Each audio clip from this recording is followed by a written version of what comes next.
ಎಲ್ಲರಿಗೂ ನಮಸ್ಕಾರ. ಇವತ್ತಿನ ವಿಡಿಯೋದಲ್ಲಿ CSS ಪೋರ್ಟಲ್ ಲಾಗಿನ್ ಮಾಡುವ ವಿಧಾನ ಯಾವ ರೀತಿಯನ್ನು ತಿಳಿಸ್ಕೊಡ್ತಿದೆ. ಮೊದಲು ಮೊಜಿಲ್ಲಾ ಬಾಕ್ಸ್ ಓಪನ್ ಮಾಡ್ಕೊಂಡು ಇಲ್ಲಿ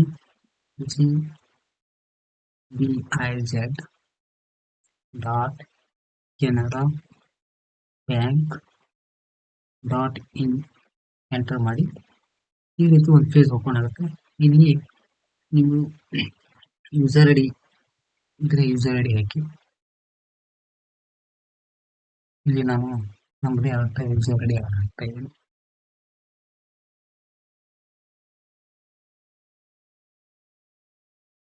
ಪಾಸ್ವರ್ಡ್ ಅನ್ನು ಎಂಟರ್ ಮಾಡಿ.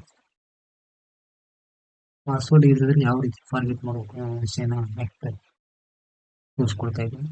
ಈಗ ಮೊದಲೇ ಯಾವ ರೀತಿ ಓಪನ್ ಮಾಡಬೇಕು ಅಂತ ತೋರಿಸ್ಕೊಡ್ತಾ ಇದ್ದೀನಿ.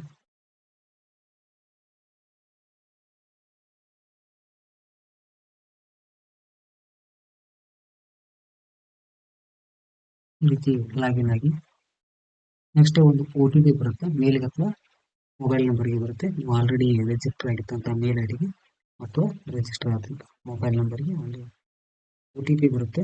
OTPಯನ್ನು ಎಂಟರ್ ಮಾಡಬೇಕು. OTP ಬಂದಿದೆ. ಆ OTPಯನ್ನು ಇಲ್ಲಿ ಎಂಟರ್ ಮಾಡಬೇಕು.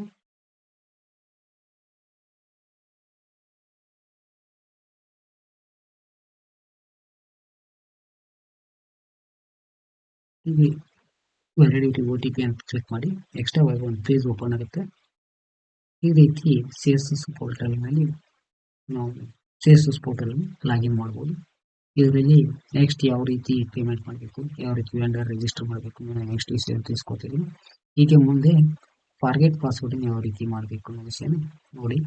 ಇಲ್ಲಿ ಪೇಜ್ ಓಪನ್ ಆದ ತಕ್ಷಣ ಈ ಸೇಮ್ ಆಲ್ರೆಡಿ ಸೇಮ್ ಮಾಡಿದಾಗ ಇಲ್ಲಿ ಫಾರ್ಗೆಟ್ ಪಾಸ್ವರ್ಡ್ ಅಂತ ಬರುತ್ತೆ.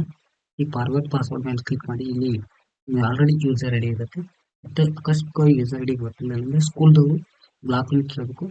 ಬ್ಲಾಕ್ದವರು DDP ಆಫೀಸಲ್ಲಿ ಕೇಳಬೇಕು.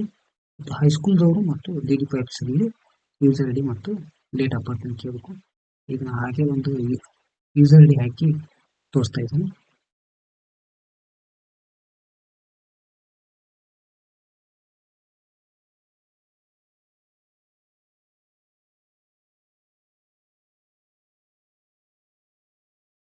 ಇಲ್ಲಿ ಡೇಟ್ ಆಫ್ ಬರ್ತ್ 1/1/2019 ಇರುತ್ತೆ ಆಲ್ರೆಡಿ.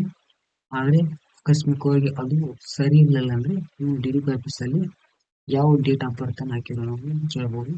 ಅಲ್ಲಿ ನಿಮಗೆ ಎಲ್ಲ ಕರೆಕ್ಟ್ ಇನ್ಫಾರ್ಮೇಶನ್ ಸಿಗುತ್ತೆ. ನಾವು ಈಗ ಆಲ್ರೆಡಿ 1980 ಹಾಕಿರೋದ್ರಿಂದ ಜನವರಿ 1/1/1980 ಹಾಕಿರೋದ್ರಿಂದ ಅದನ್ನೇ ಡೇಟ್ ಆಫ್ ಬರ್ತ್ ಹಾಕೋತಾ ಇದ್ದೀನಿ. ಈ ರೀತಿ ಹಾಕಿ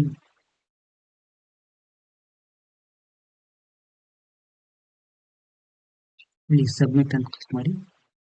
ಇಲ್ಲಿ ಒಂದು OTP ಹೋಗುತ್ತೆ. ರಿಜಿಸ್ಟರ್ ಮೇಲ್ ಐಡಿಗೆ ಅಥವಾ ಮೊಬೈಲ್ ನಂಬರ್ಗೆ ಆಲ್ರೆಡಿ ಇಲ್ಲಿ ತೋರಿಸುತ್ತೆ. ಮೇಲ್ ಐಡಿಗೆ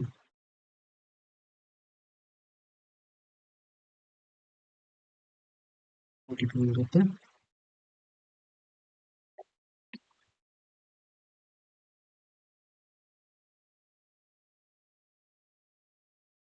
ಮೇಲ್ ಐಡಿಗೆ ಬಂದಂತ OTPಯನ್ನು ಇಲ್ಲಿ ಎಂಟರ್ ಮಾಡಿ.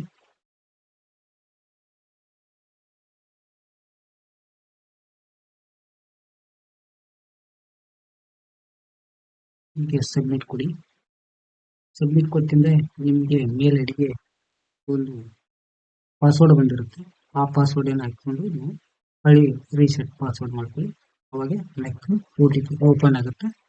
ಈ ರೀತಿ CSS ಪೋರ್ಟಲ್ನಲ್ಲಿ ಲಾಗಿನ್ ಮಾಡುವ ವಿಧಾನ ಮತ್ತು ಫಾರ್ಗೆಟ್ ಪಾಸ್ವರ್ಡ್ ಮಾಡುವ ವಿಧಾನ. ಮುಂದಿನ ವಿಡಿಯೋದಲ್ಲಿ ನಾನು ಯಾವ ರೀತಿ ಪೋರ್ಟಲ್ನ ಅನುದಾನವನ್ನು ನೋಡುವುದು ಮತ್ತು ಯಾವ ರೀತಿ ವೆಂಡರ್ಗೆ ರಿಜಿಸ್ಟರ್ ಮಾಡುವುದು, ವೆಂಡರ್ಗೆ ಯಾವ ರೀತಿ ಪೇಮೆಂಟ್ ಮಾಡಬೇಕು ಅನ್ನೋ ವಿಷಯನ ನೆಕ್ಸ್ಟ್ ವಿಡಿಯೋದಲ್ಲಿ ತಿಳಿಸ್ಕೊಡ್ತೇನೆ. ಅಲ್ಲಿವರೆಗೆ ಬಾಯ್.